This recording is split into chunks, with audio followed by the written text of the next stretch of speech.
இது ஃபர்ஸ்ட் மலேசியாவின் செய்திகள் உங்களுக்காக.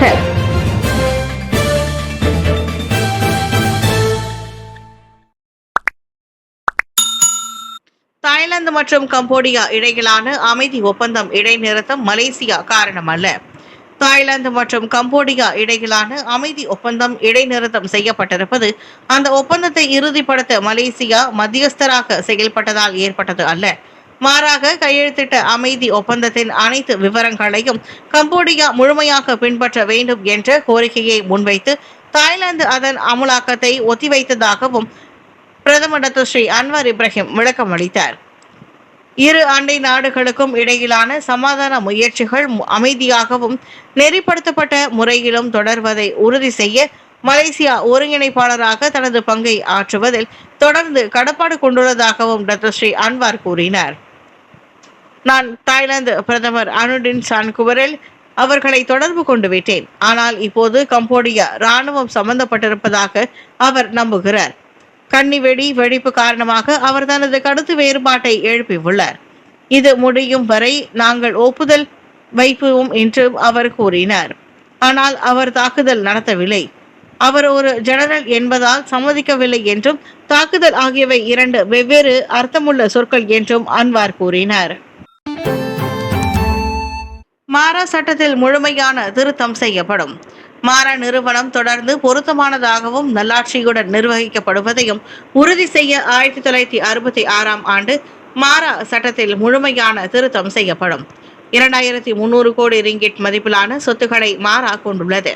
அவற்றை திறம்பட நிர்வகித்து திட்டங்களின் செயல்திறனை உறுதி செய்து தோல்விகளை குறைப்பது அவசியம் என்று துணை பிரதமர் டாக்டர் அகமது சாஹித் ஹமீதி தெரிவித்தார். திருத்தத்திற்கான சட்ட மசோதாவை வரைவதற்கு மாராவிற்கு 6 மாத காலம் அவகாசம் வழங்கப்பட்டுள்ளதாக டாக்டர் அகமது சாஹித் கூறினார். குறிப்பாக நிதி நிர்வாகம், கடன் மற்றும் ஆய்வு துறைகள் ஆகியவை ஒரே சட்டத்தின் கீழ் ஒருங்கிணைக்கப்படும். ஏனென்றால் மாரா சட்ட சிறந்த முறையில் நிர்வகிக்கப்பட வேண்டும் என்று நாங்கள் நினைக்கிறோம். இவை அதன் அசல் தொழில்துறையை மீண்டும் நோக்கி மாரா சட்டம் செயல்பட உருவாக்கப்பட்ட நோக்கத்துடன் இணங்கி முன்னைய தலைமுறையினால் ஏற்பட்ட ஏழைகள் சரி செய்யப்பட வேண்டும் என்றார் டாக்டர் அகமது சாஹித் ஹமீதி. தற்போது மாரா சரியான தடத்தில் பயணித்துக் கொண்டிருப்பதாகவும் பூமி புத்ரா பொருளாதார மாநாட்டில் முன்வைக்கப்பட்ட அனைத்து நடவடிக்கைகளுக்கும் அதன் தற்போதைய சொத்துகள், முதலீடுகள் மற்றும் லாபத்தின் வலிமை மூலம் சுயாதீனமாக நிதி அளிக்க முடியும் என்றும் நம்பிக்கை தெரிவித்தார். 4 வெளிநாட்டு ஆடவர்கள் கைது செய்யப்பட்டதில் சட்டவிரோத சிகரெட்டுகளின் விநியோகம் முறியடிப்பு. அக்டோபர் 18ஆம் தேதி சுங்கை பூலோவில் நடத்தப்பட்ட சோதனை நடவடிக்கையில் 4 வெளிநாட்டு ஆடவர்கள் கைது செய்யப்பட்டு 10 லட்சம் ரிங்கிட்டிற்கும் அதிகமான மதிப்புடைய பல்வேறு முத்திரைகளான சிகரெட்டுகளையும் பிற பொருட்களையும் பறிமுதல் செய்ததன் மூலம் சட்டவிரோத சிகரெட்டுகளின் விநியோகத்தை முறியடிப்பதில் வெற்றி பெற்றதாக போலீசார் நம்புகின்றனர்.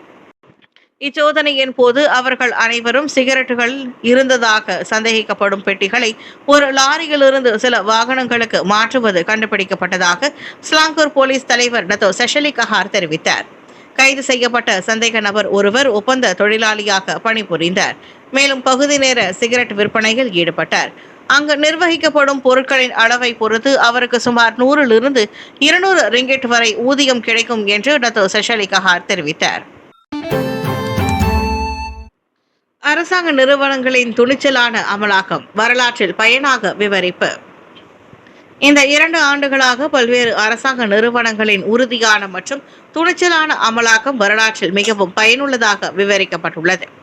இந்த அமலாக்கத்தினால் நாட்டில் 1550 கோடி ரிங்கிட் மதிப்பிலான கசிவுகள் வெற்றிகரமாக மீட்கப்பட்டுள்ளதாக பிரதமர் டாக்டர் ஸ்ரீ அன்வார் இப்ராஹிம் கூறினார். மலேசிய ஊழல் தடுப்பு ஆணையம், SPRM, உள்நாட்டு வருமான வரி வாரியம், LHDN, உள்நாட்டு வாணிப மற்றும் வாழ்க்கை செலவின அமைச்சு, KPDN, அரசு மலேசிய போலீஸ் படை, PDRM மற்றும் சில நிறுவனங்களின் ஒருங்கிணைந்த நடவடிக்கைகளின் வழியாக இது சாத்தியமடைந்ததாகவும் பிரதமர் எடுத்துரைத்தார். எந்த வகையான ஊழல், கடத்தல் அல்லது இணைய மோசடி நடவடிக்கைகளுக்கும் அரசாங்கம் சமரசம் கொள்ளாது என்று கூறிய அன்வார், அது தொடர்பான 20 வழக்குகள் நீதிமன்றத்திற்கு கொண்டு செல்லப்பட்டிருக்கும் நிலையில் தொடர் நடவடிக்கைகளை தேசிய சட்டத்துறை தலைவர் மேற்கொண்டு வருவதாகவும் அவர் குறிப்பிட்டார். நாட்டின் எல்லை பகுதிகளில் அதிநவீன அமலாக்க உபகரணங்களின் பயன்பாட்டை வலுப்படுத்துவது உட்பட ஊழல், கசிவு மற்றும் கடத்தலில் இருந்து நாட்டை தூய்மைப்படுத்தும் முயற்சிகள் தொடரும் என்றும் பிரதமர் உறுதியளித்தார். ஃபெரடுவாவின் முதல் மின்சார வாகனம் நாட்டின் முதன்மை திட்டமாக கவனம். நவம்பர் மாத இறுதியில் அறிமுகப்படுத்தப்பட்ட திட்டமிடப்பட்டுள்ள ஃபெரடுவா நிறுவனத்தின் தயாரிப்பிலான முதல் மின்சார வாகனம் நாட்டின் முதன்மை திட்டமாக கவனம் செலுத்தப்படுகிறது. மலேசியாவை வட்டார எரிசக்தி ஆற்றல் கொண்ட மற்றும் நிலையான வாகன மையமாக மாற்றுவதற்கான அரசாங்கத்தின் முயற்சிகளின் ஒரு பகுதியாக இந்த நடவடிக்கை உள்ளதாக பிரதமர் டாக்டர் ஸ்ரீ அன்வார் இப்ராஹிம் கூறினார். உள்நாட்டு புத்தாக்க மற்றும் ஆராய்ச்சியை அடிப்படையாக கொண்ட தொழில்முறை மூலம் பொருளாதாரத்தை வலுப்படுத்தும் மலேசியாவின் ஆற்றலை வசதிக்கு உட்பட்டு உள்நாட்டு மின்சார வாரியங்களை வாகனங்களை உற்பத்தி செய்வதில் ஃபெரடுவா நிரூபித்துள்ளதையும் பிரதமர் சுட்டிக்காட்டினார்.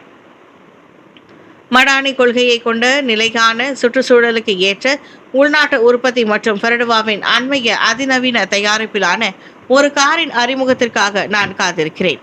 இம்மாத இறுதியில் இது அறிமுகப்படுத்தப்படும். வசதிக்கு உட்பட்டு இருப்பதால் இது மடானி கொள்கையை பூர்த்தி செய்வதற்கு நான் குறிப்பிட்டேன் என்றார் டாக்டர் ஸ்ரீ அன்வார். ஸ்லாங்கூர் ரவாங்கில் உள்ள அதன் உற்பத்தி தொழிற்சாலையில் ஃபெரடுவா ஊழியர்களுடனான சந்திப்பின் போது உரையாற்றிய அவர் இவ்வாறு கூறினார்.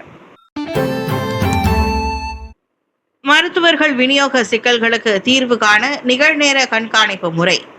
மருத்துவர்கள் மற்றும் மருத்துவ அதிகாரிகளை பணியமர்த்துவதில் உள்ள சிக்கல்களுக்கு ஓராண்டிற்குள் தீர்வு காண சுகாதார அமைச்சு நிகழ்நேர கண்காணிப்பு முறையை உருவாக்கும்.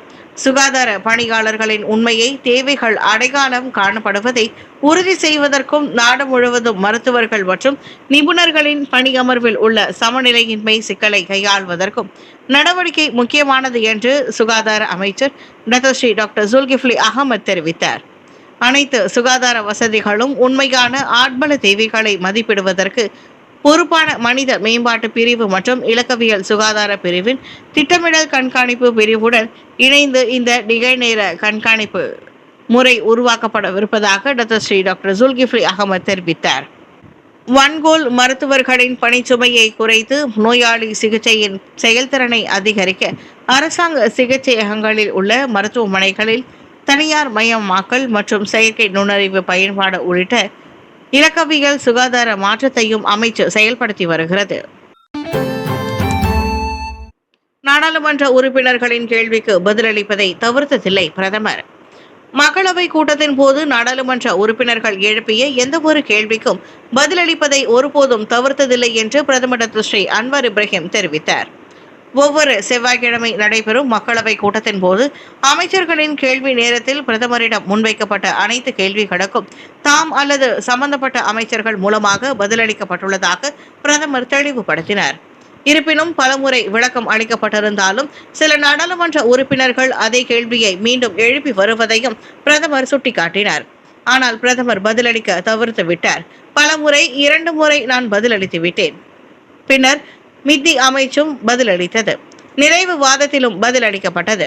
கேள்வி எழுப்புவதன் அதிகாரத்தை பற்றிய விவாதம் இது. அது அவருடைய கேள்வி. ஆனால் தற்போது அதை ஒரு பிரச்சனையாக மாற்ற விரும்புகிறார். பிரதமர் எனக்கு பதிலளிக்க பயப்படுகிறார். அது என் பொறுப்பு என்றால் நான் பயப்பட மாட்டேன். நான் அதை எளிதாக எதிர்கொள்ள வேண்டும், கடினமாக அல்ல. அதுதான் முதன்மையானது. புக்கிட் திங்கி பெட்ரோல் நிலையத்தில் சுட்டுக் கொல்லப்பட்ட ஆடவர் போலீசாரால் தேடப்படுபவர். கடந்த வெள்ளிக்கிழமை கிளான் புக்கிட் திங்கி பகுதியில் உள்ள ஒரு பெட்ரோல் நிலையத்தில் துப்பாக்கிச் சூட்டிற்கு பலியானவர் 2012ஆம் ஆண்டு பாதுகாப்பு குற்றங்களுக்கான சிறப்பு நடவடிக்கை சட்டத்தின் கீழ் தேடப்பட்ட நபர் என்பதை போலீசார் உறுதிப்படுத்தியுள்ளனர். 34 வயதான அந்நபர் மீது இதர பல குற்றப்பதிவுகளும் உள்ளதாக ஸ்லாங்கூர் போலீஸ் தலைவர் டாக்டர் செஷலி கஹார் கூறினார். பாதிக்கப்பட்டவரின் பின்னணியை கருத்தில் கொண்டு விசாரணையில் இதுவரை பல்வேறு அம்சங்கள் கவனம் செலுத்தப்பட்டுள்ளதாகவும் அவரின் மனைவி, குடும்பத்தினர் மற்றும் சாட்சிகள் என்று 7 வாக்குமூலங்கள் பெறப்பட்டுள்ளதாகவும் நேற்று நடைபெற்ற செய்தியாளர் சந்திப்பில் சஷலி கஹார் தெரிவித்தார். விசாரணை இன்னும் நடத்தப்பட்டு வருகிறது. உரையாடல்களும் வாக்குமூலங்களும் பதிவு செய்யப்பட்டு இதுவரை பிரேத பரிசோதனையும் நிறைவு செய்யப்பட்டுள்ளது. இறப்புக்கான காரணம் நெஞ்சு மற்றும் வயிற்றில் பல துப்பாக்கிச் சூட்டு காயங்களாகும். பிரேத பரிசோதனைக்கு பிறகு இறந்தவரின் உடல் அடக்கம் செய்யப்படுவதற்காக குடும்பத்தினரிடம் ஒப்படைக்கப்பட்டுள்ளது என்றார் டத்தோ சஷாலி கஹார். முன்னதாக இரவு 11 மணி அளவில் நடந்த இச்சம்பவத்தில் சந்தேக நபர் ஒருவர் காரை நோக்கி பலமுறை துப்பாக்கிச் சூடு நடத்தியதில் சம்பந்தப்பட்ட ஆடவர் உயிரிழந்தார். குறிப்பிட்ட பகுதிகளில் இருந்து மட்டுமே இயங்க விரைவு பேருந்து நிறுவனங்களுக்கு கட்டாயம் இல்லை. கோலாலம்பூர் டிபிஎஸ் பேருந்து முனையம் அல்லது கொம்பாக்ட் பேருந்து முனையம் டிபிஜியில் இருந்து மட்டுமே இயங்குவதற்கு ஏரோலைன் போன்ற விரைவு பேருந்து நிறுவனங்களை அரசாங்கம் ஒருபோதும் கட்டாயப்படுத்தவில்லை என்று போக்குவரத்து அமைச்சர் அந்தோனி லோக் தெளிவுபடுத்தினார். எனினும் அப்பேருந்து நிறுவனங்கள் பாதுகாப்பான உரிமம் பெற்ற முனைய பகுதிகளில் இருந்து தங்கள் சேவையை இயக்க வேண்டும் என்று அவர் வலியுறுத்தினார். இல்லை என்பதே பதில். நாங்கள் யாரையும் டிபிஎஸ் அல்லது டிபிஜிக்கு செல்ல கட்டாயப்படுத்தவில்லை. ஆனால் நீங்கள் ஒரு பாதுகாப்பான பகுதியிலிருந்து உரிமம் பெற்ற பகுதியிலிருந்து ஒரு முனையமாக செயல்பட வேண்டும். மேலும் முனையமாக மாறுவதற்கான செயல்முறையை நாங்கள் எளிதாக்குவோம். இதை பேரங்காடிகள் செய்ய வேண்டும். அவர்கள் உரிமத்திற்கு விண்ணப்பிக்க வேண்டும். முனையத்திற்கு உரிமம் வழங்க அவர்களுக்கு உதவ நாங்கள் அவர்களை அணுகுகிறோம். எளிதாக உதவ நாங்கள் எல்லாவற்றையும் செய்கிறோம் என்றார் அந்தோனி லோக்.